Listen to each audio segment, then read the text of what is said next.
ለኪ ሰግለኪ ወድሰኪ ለእመቤታችን ስግደት እንደሚገባ ሶስት ጊዜ ሰግድሻለሁ። እግዚአብሔር ካንቺ ሰውና ሙሽራ ተጫጉለው እንደወጣ ካንቺ ወጣ። እመቤቴ ማርያም ሆይ ደስ ይበልሽ ብሎ ዮሐንስ አፈወርቅ በድርሳኑ እንዳመሰገነሽ እኔም አመሰግንሻለሁ። የጠፋ በግ አዳምን የፈለገው ባገኘው ልጅ ከእውነተኛ ቸር ጠባቂያችን ክርስቶስ ካንቺ ተወለደ። እመቤቴ ማርያም ሆይ ደስ ይበልሽ። እግዚአብሔር በደን የጣላት የሔዋን ጽኑዕ ጎዳ ማሰረባቸው የተቆረጠላት እመቤቴ ማርያም ሆይ ደስ ይበልሽ። እግዚአብሔር በውድ ደመና ተጭኖ መጥቶ አይጸንሽ አደረ። እመቤቴ ማርያም ሆይ ደስ ይበልሽ። በቅዱሳን ነቢያት በቅዱሳን መላእክት አድሮ የሚኖር ካንቺ ተወልዶ የተገለጸልን እመቤቴ ማርያም ሆይ ደስ ይበልሽ። ከአብ ከመንፈስ ቅዱስ ጋር የምትሰግድ ለቃል የሚባል እግዚአብሔር አክባሪ ካንቺ ትወለድ ዘንድ የወደደሽ እመቤቴ ማርያም ደስ ይበልሽ። እኔ ለምእመናን ወንጌልን የማስተምርለት ጌታ እናቱ እመቤቴ ማርያም ሆይ ደስ ይበልሽ። ከወለድሽ በኋላ ማኅተመ ድንግልናሽ እንዳይለወጥ አድርጎ የጠበቀሽን አማኑኤልን የወለድሽ እመቤቴ ማርያም ሆይ ደስ ይበልሽ። ማኅተመ ድንግልናሽ ሳይለወጥ ንጉሥ ክርስቶስን የወለድሽ እመቤቴ ማርያም ሆይ ሰላምታ ይገባሻል።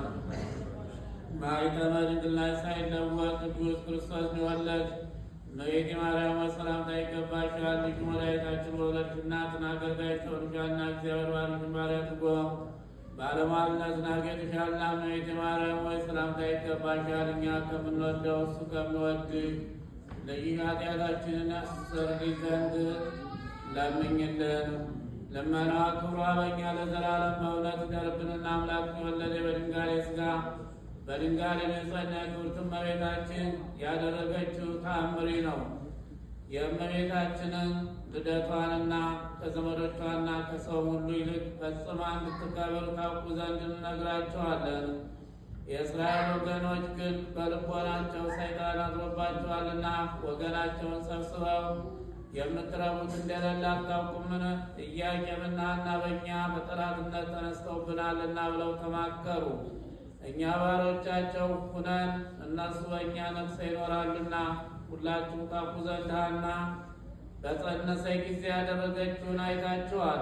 የጦሊቅ ልጅ ሳምርም በኢያሪኮ ባለች በዶይቅ በሞተ ጊዜ ወደ መቃብር ስንወስደው ሐና በጎዳና መካከል መጣ።